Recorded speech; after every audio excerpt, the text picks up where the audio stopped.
In our own hometown, Louisville's mayor announced a new effort to reduce gun violence today, focusing on repeat offenders with violent histories. Announced this afternoon, it's called the Prohibited Firearms Possessors Initiative. It's an ongoing effort to put more resources toward collecting evidence to make arrests. Our senior reporter Isaiah Kim Martinez and photojournalist Aspen Hester are breaking down how this is going to work. And Isaiah, what's changing from what we've seen already being rolled out by not only the mayor but police? Well, Doug, Shea, the partnership itself between some of our city's top law enforcement agencies, that part isn't new. Rather, it's who they're putting in a room together, when they're meeting, and how often. The hope is it'll lead to putting those driving Louisville's violence behind bars. For a second year in a row, Louisville's homicide numbers have dropped, but the violence is still too high, says Mayor Craig Greenberg. We must see more progress, quicker. Greenberg introducing a new strategy Tuesday to get the most violent offenders off the streets. It hones in on people caught with guns who shouldn't have them by law, aka those with recent felony convictions. If you're arrested with a gun tonight, Lieutenant Fox is going to have that information tonight or tomorrow morning.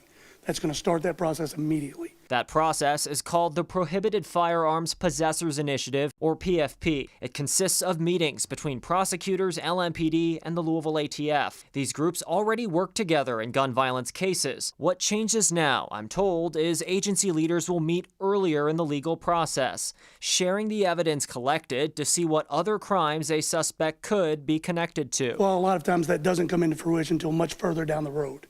We're already past grand jury hearings. We're already past, pleas being offered and things like that before they're getting the full picture. Lieutenant Colonel Aaron Crowell says this is about internal accountability. Commonwealth's Attorney Jarena Weathers also speaking to us. There's always just a small amount of people that are wreaking havoc, like I said earlier. So yes, the bigger part is to get the most dangerous ones off the streets and keep them in jail. That's the whole reason why we have the initiative. The program takes a similar approach to LMPD's non-fatal shooting squad, launched last summer, dedicated to investigating the incidents where people aren't killed. That's just a start, and then that's an increasingly narrow funnel as you go forward with gang involvement, criminal activity. Greenberg has said in the past that some of the responsibility also falls on judges to ensure repeat offenders are held accountable. He doubled down on that Tuesday. They are very aware of our view on this, of our city's need for their cooperation and for their focus on these gun violent crimes. And the city says leaders from each agency will meet, or met officially actually, on January 8th and identified 4 cases to review as a start.